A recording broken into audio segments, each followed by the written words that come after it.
ہے تو خلوص نہیں ہے، اگر نہیں ہے تو ہمارا اللہ اور اس کے رسول کے ساتھ رضا والا معاملہ نہیں ہے۔ کسی چیز کو اس کی حقیقت کی بجائے ہم تصورات کی دنیا میں جا کے، خیالات، توہمات اور افواہوں کی دنیا میں جا کے اس کو قبول کرتے ہیں۔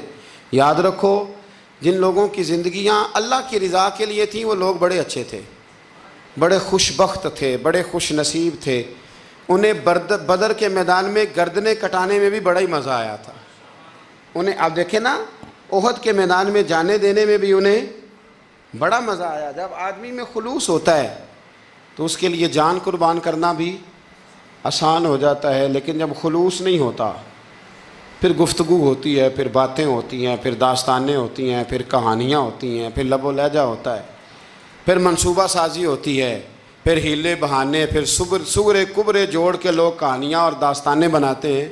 خلوص اور للہیت کے ساتھ اللہ کی بارگاہ میں جھکیں، عبادتوں کا، ریاضتوں کا، تلاوتوں کا جتنا اللہ ہمیں موقع دیتا ہے اس میں خلوص شامل کرنے کی کوشش کریں، للہیت شامل کرنے کی کوشش کریں، اللہ کی رضا شامل کرنے کی کوشش کریں۔ میرے نبی رحمت صلی اللہ تعالیٰ علیہ وسلم نا حضرت معاذ ابن جبل کو جب یمن کے لیے روانہ کرنے لگے تو رسول پاک علیہ السلام نے بڑی نصیحتیں فرمائیں۔ ان نصیحتوں میں درد بڑا تھا۔ کیوں؟ اس لیے کہ حضور نے انہیں بتلایا تھا کہ جب تم واپس آؤ گے تو میری تمہاری ملاقات نہیں ہوگی، تم میری قبر سے گزرو گے۔ اکھاں جدوں میٹیاں زمانہ مینوں روے گا، اپنا تے اپنا بیگانہ مینوں روے گا، جدوں نہ میں دسیا میں خاراں نوں میں خانے وچ، جام ٹوٹ جان گے تے میں خانہ مینوں روے گا۔ کئی لک لک رون گے تے کئی بک بک رون گے، گلیاں دا اجانا تے سیاਣਾ مینوں روے گا۔ اور کیا خوبصورت بات انہوں نے کہی تھی، مجھے بڑی پسند ہے۔ کہنے لگے بے قدراں کچھ قدر نہ جاتی، او کیتی خوب تسلی ہو، اے دنیا دار پجاری زر دے کتیاں دے گل ٹلی ہو، بک بک روسن اکھیاں تکیو ویکھ حویلی کلی ہو، تے کوچ نصیر اساں جدوں کیتی پھر پہ جانی تھر تھلی ہو۔ کوچ نصیر اساں جدوں کیتی پھر پہ جانی، پھر کمال ہو جائے گی۔ بعد مرن دے مکھڑا میرا ہو جاوے جے تازہ، پھر سمجھ لینا محبوب میرے نے آن پڑے ہے جنازہ۔ حضرت معاذ ابن جبل رضی اللہ تعالیٰ عنہ سے حضور نے فرمایا، معاذ جب تم واپس گزرو گے نا تو میری قبر کے پاس سے گزرو گے، ملاقات نہیں ہوگی۔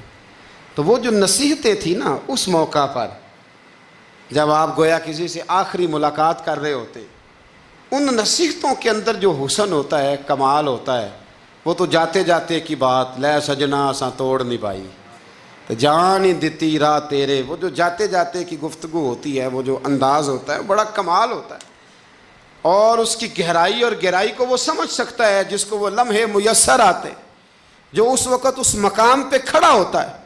حضرت معاذ ابن جبل رضی اللہ تعالیٰ عنہ تڑپ کے روئے، کہا حضور کیا فرما رہے ہیں؟ حضور کوئی خاص نصیحت تو نبی پاک نے بڑا کچھ فرمایا، ایک جملہ حضور نے یہ کہا، معاذ عمل جتنا بھی کرنا خلوص کے ساتھ کرنا۔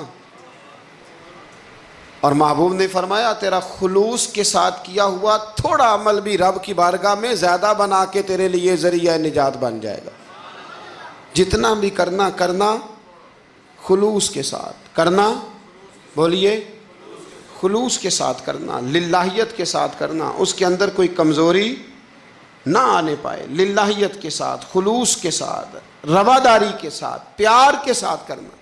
میرے بھائیوں، یہ سمجھنے کا مقام ہوتا ہے کہ جب ہم اللہ اور اس کے رسول صلی اللہ علیہ وسلم کی رضا کے لیے کوئی عمل کرتے ہیں تو اس کا بھی ہمارے دل کو پتہ ہوتا ہے، اور جب اندر ریاکاریاں ہوتی ہیں تو ہمارے دل کو اس کا بھی پتہ ہوتا ہے۔ ہمیں دونوں باتوں کی خبر اب ہمیں خود سوچنا ہے، ہمیں خود فکر کرنی ہے، غور کرنا ہے کہ ہمارا انداز۔ ایک بزرگ تھے امام غزالی نے لکھا ہے، انہوں نے 7 سال پورے 5 نمازیں جماعت کے ساتھ پڑھی اور پہلی صف میں تکبیر اولیٰ کے ساتھ پڑھی۔ 7 دن نہیں پوری پڑھی جاتی 5 نمازیں پہلی صف میں پہلی تکبیر کے ساتھ۔ 7 پہلی صف میں تکبیر تکبیر اولا کہتے ہیں امام نے اللہ اکبر کہا پہلی تکبیر میں تو ہم نے بھی ساتھ ہی اللہ. پہلی صف میں 7 سال تک 5 نمازیں تکبیر اولا سے بہت بڑا کارنامہ ہے, بہت بڑی بات ہے. مطلب بندہ یہاں سے اٹھ کے آتے وضو کرتے, کوئی معاملہ آ گیا, کوئی مطلب اس کو حاجت ہو گئی استنجا وضو کی, تو وہ ٹائم نکل جاتا ہے. کئی دفعہ ایسے ہوتا ہے.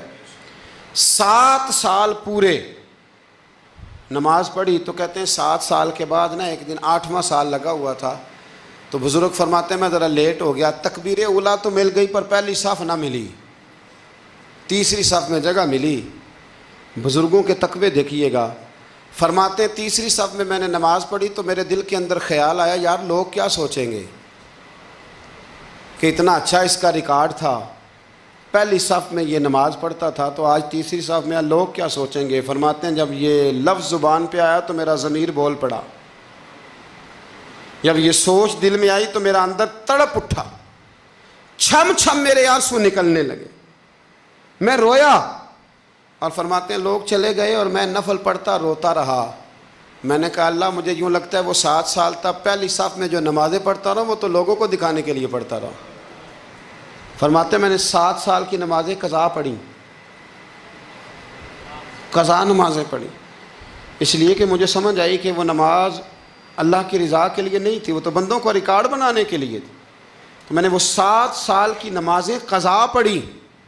اور فرماتے ہیں اب دوبارہ سے جب میں جاتا ہوں تو پھر میں اپنے دل پہ غور کرتا ہوں کہ پہلی صف تکبیر اولا پر یہ بتا نیت کیا ہے, یہ بتا کہ تیرا ارادہ کیا ہے. شیخ سعدی فرمایا کرتے تھے تیرے وجود کا قبلہ تو سیدھا ہے, دل کے قبلے کی بھی بات بتا.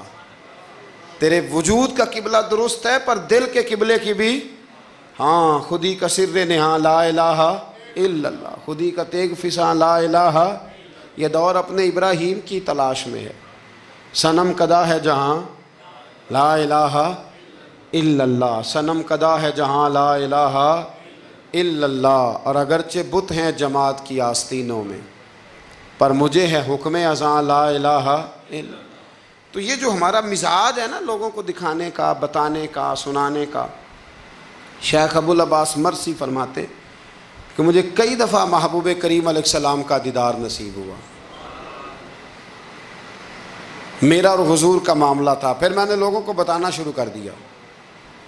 فرماتے ہیں پھر انہوں نے آنا چھوڑ دیا, اس لیے کہ کچھ باتیں ایسی ہوتی ہیں جو بتانے کی نہیں ہوتی. لیکن کچھ بندوں کو بشارتیں ہوتی بڑی ہیں, وہ ان بیچاروں کو بد ہضمی ہو جاتی. وہ بتائیں نا جب تک 20 لوگوں کو, تب تک ان کی وہ بد ہضمی ختم. حالانکہ ہر چیز بتانے کی, دکھانے کی, سنانے کی, ہر چیز کی وضاحت دینے کی نہیں ہوتی. ہر چیز ایسی نہیں ہوتی. حضرت ابو ہریرہ جیسے لوگ فرمایا کرتے تھے علم کی 2 تھیلیاں, ایک کھولی ہے دوسری کھولو تو مجھے قتل کر دو. ہر چیز کو بتانے سمجھانے کی ہوتی ہے. تو خلوص دیکھے کتنا ہے اس میں, للہیت کتنی ہے, اللہ کی رضا کتنی. الحمدللہ تعالی اس مہینے سے جو جولائی کا ہے, میرے خیال ہے 4-5 جولائی سے حج کی فلائٹ شروع ہو جائیں گی انشاءاللہ تعالی. خوش نہیں ہوئے آپ سن کے؟ جو جا رہے ہیں رب ان کا قبول فرمائے, اور جو رہ گئے اللہ انہیں موقع عطا فرمائے. این سعادت بزور بازو نیست تا نہ بخشندہ خدائے بخشن. یہ سعادتیں بازو کی قوت سے نہیں ملتی, تبھی ملتی ہیں جب اللہ عطا کرتا ہے, جب رب اپنے فضل سے عطا کرتا ہے پھر یہ سعادتیں ملتی ہیں. لوگ حج کے لیے جا رہے ہیں, اور آپ کو پتہ ہے حج بھی آج کل ساتھ حج ہوتا ہے, ساتھ سیلفی ہوتی ہے, آخر تک چلتا. ایک بزرگ تھے حضرت ابو مرتعش ان کا نام تھا. وہ فرماتے ہیں میرا 4-5واں حج تھا, نفلی حج کرنے کے لیے میں جا رہا تھا. تیاری میری مکمل ہو گئی تھی, 2-4 دنوں میں میری روانگی تھی, ارادہ میرا مضبوط تھا, معاملات سارے طے ہو گئے تھے, بس میں جانے کے قریب تھا. فرماتے ہیں کہ میں ایک دن گھر میں بیٹھا تھا, کریں اماں جی نے نا کہا بیٹا ذرا پتر ذرا پانی کا پیالہ دینا. تو فرماتے میرے دل میں خیال آیا کہ ایک تو میں عالم ہوں, صوفی ہوں, درویش ہوں, مولوی ہوں, اور دوسرا یہ کہ میری کل پرسوں تیاری بھی ہے, تو پانی تو چھوٹا بھائی بھی دے سکتا ہے, یہ کام کو بچہ بھی کر لے گا. میں نے چھوٹے کو اشارہ کیا ذرا پانی دینا, وہ گیا اور مٹکے سے پانی بھر کے اماں کو دے دیا. کہتے ہیں جب اس نے اماں کو پانی دیا نا تو میرے اندر پھر مد و جزر شروع ہوا. پھر میری ضمیر کی آوازیں اٹھنے لگیں, پھر اندر سے بلندی ہونے لگی, پھر آوازیں آئیں, اور پھر میں نے اعلان کیا. میں نے کہا اوہو یہ کیا ہوا؟ سینکڑوں اور ہزاروں میل حج کرنے کے لیے جانا میرے لیے آسان ہے, اور یہ 2 قدم اماں کو پانی دینا میرے لیے مشکل ہے. یہ کیا بات ہوئی؟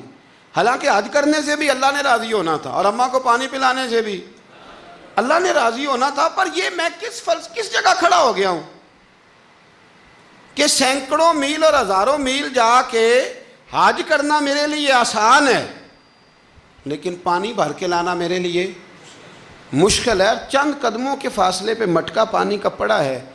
فرماتے ہیں بس اسی وقت پھر مجھے سمجھ آئی کہ وہ حج میں لوگوں نے ذرا حاجی حاجی کہنا ہے نا. حج میں لگا شور اٹھے گا نا کہ چھٹا حج کر کے آیا ہے. حج میں ذرا آوازیں اٹھیں گی نا, ماشاءاللہ کیا بات ہے, پھول ڈلیں گے اور پتیاں گریں گی اور نام ہوگا. لیکن اماں کو پانی دینے سے کسی نے اعلان تو نہیں نہ کرنا, شاباش تو نہیں نہ دینی, کسی بندے نے آواز تو نہیں نہ اٹھانی. فرمایا میں اسی وقت اسی لمحے اٹھ کے ماں کے قدموں میں بیٹھا اور پیر پکڑ کے کہا اماں مجھے معاف کر دے. اماں کہنے لگی بیٹے کیا ہوا؟ میں نے کہا اماں مجھے سمجھ آ گئی, آج میرا نفلی ہے, میں اس سال نہیں جاؤں گا, اگلے سال جاؤں گا. اب یہ پورا سال میں تیری نوکری کروں گا, میں تیری خدمت کروں گا, تیرے پیر دباؤں گا, تیرے لیے کھانا لاؤں گا, میں تیری ڈیوٹی کروں گا, اس لیے کہ مجھے سمجھ آئی ہے کہ نیکی کا تصور اصل میں ہے کیا. ہم بالعموم وہ نیکی کرنے جا رہے ہوتے ہیں جو نیکی بھی ہوتی ہے اور دنیا میں اس کا نام بھی ہوتا ہے, تذکرہ بھی ہوتا ہے, اس کی وجہ سے ہمارا قد بھی اونچا ہو رہا ہوتا ہے. حالانکہ نیکی کا تصور تو بڑا چھوٹا سا ہے. کل معروف صدقہ, مسکرا کے ملنا بھی نیکی, رزق حلال کما کے بچوں کو کھلانا بھی نیکی, گلی سے پتھر اور کانٹا اٹھا دینا بھی نیکی. پر ہمیں تو کوئی لمبی چوڑی نیکی چاہیے, کوئی بڑی نیکی چاہیے. اس لیے بہت سارے ایسے لوگ ہیں جو نیکیاں ان کی پہنچ میں ہوتی ہیں وہ نہیں کرتے. وہ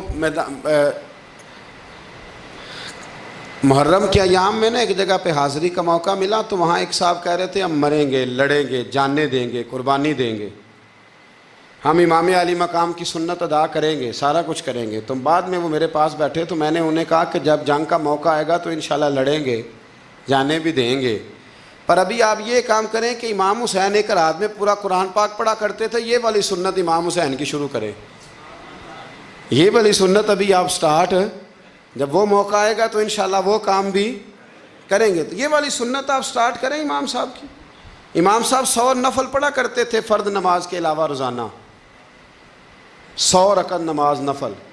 تو آپ یہ والی سنت امام حسین کی شروع کریں نا, تو جب کربلا سجانے کی باری آئے گی تو پھر کربلا بھی سجا لیں گے. لیکن ہم نے یہ والے کام نہیں کرنے, نمازیں 5 پوری نہیں پڑھنی, ہم نے تو صرف کربلا والی سنت ادا کرنی, نعرے لگانے ہیں, وہاں تک پہنچنا ہے. میرے عزیز یاد رکھیں, اللہ کی رضا ہر جگہ پیش نظر ہو. میرے رسول کریم صلی اللہ تعالی علیہ وسلم کی عالی مرتبت خدمت میں ایک جنگ کے موقع پر صحابہ نے عرض کیا تھا کہ یا رسول اللہ صلی اللہ تعالی علیہ وسلم فلاں آدمی بڑی ہمت سے لڑ رہا ہے, جہاد کر رہا ہے, بڑی بات ہے. تو حضور نے فرمایا یہ جہنمی ہے.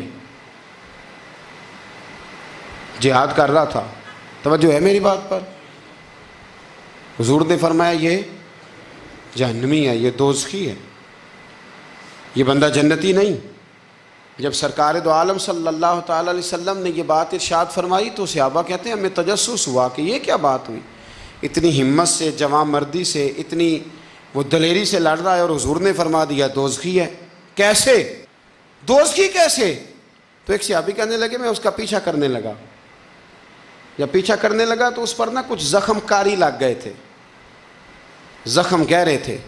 وہ زخموں کو برداشت نہ کر سکا اور ایک مقام ایسا آیا کہ اس نے خود اپنے پیٹ میں خنجر لگا کے, پیوست کر کے, خنجر مار کے یا تلوار مار کے یا نیزہ مار کے اس نے خودکشی کر لی. زخموں کی تاب نہ لا سکا.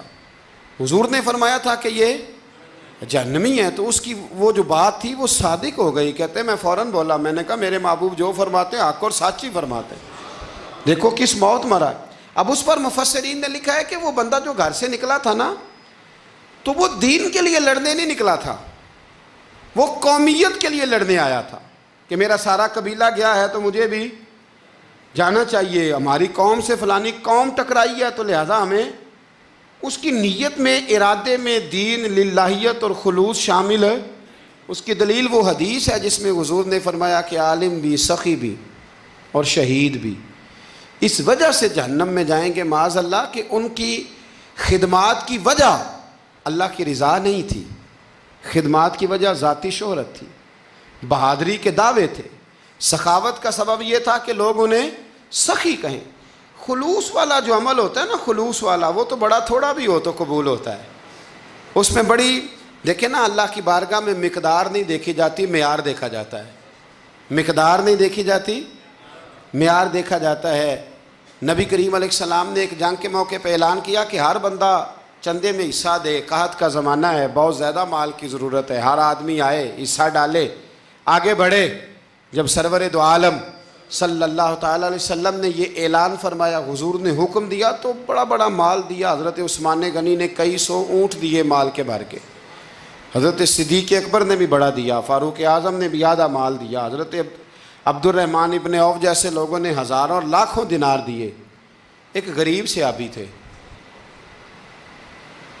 وہ فرماتے میں نے زور سے عصر تک یہودی کے باغ میں مزدوری کی، چند کلو کھجوریں ملی تو لا کے میں نے حضور کی بارگاہ میں نذرانہ پیش کیا۔ فرماتے ہیں میرے دل میں خیال تھا کہ وہ میری اٹی کیا کرے گی، میرا ایک قطرہ کیا کرے گا، جہاں لوگوں نے لاکھوں دیے، ہزاروں دیے تو کیا بنے گا۔ لیکن فرماتے ہیں قربان جاؤں، وہ ڈھیر لگا تھا مسجد نبی میں مال کا، میرے نبی نے نا وہ مال اٹھا کے جو میں نے دیا تھا اس کے اوپر بکھیر دیا، اور حضور فرمانے لگے سن بھائی، جتنا ان سب کو اجر ملے گا اتنا اللہ تجھے اکیلے کو عطا فرمائے گا، اتنا تجھے اکیلے کو ملے گا۔ پیچھے دلیل ہے، میرے نبی پاک علیہ الصلوۃ والسلام کے فرمان کے پیچھے دلیل ہے کہ اس میں خلوص بڑا تھا، اس بندے میں للہیت بڑی تھی، اس میں ذوق تھا، شوق تھا، ہمت تھی، اس نے محنت کی تھی۔ تو خلوص والا تھوڑا عمل بھی زیادہ ہو گیا۔ چھوڑیں ریاکاریاں، چھوڑیں تصنع، کوئی بھی کام کریں تو پہلے دل سے فتویٰ پوچھیں، پہلے اپنے آپ سے پوچھیں کہ یہ جو کام میں کر رہا ہوں، جس طرف میں جا رہا ہوں، یہ بات درست ہے کہ نہیں۔ پھر جب آپ سمجھ لیں کہ بات درست ہے، پھر اس پر اور محنت کریں اور خلوص کا مظاہرہ کریں۔ اب جب نماز کی نیت کے لیے کھڑے ہوں تو پھر ایک دفعہ نیت، یہ جو نیت ہوتی ہے نا نماز کی، اس کا مقصد بھی یہ ہوتا ہے کہ ذرا نا جسم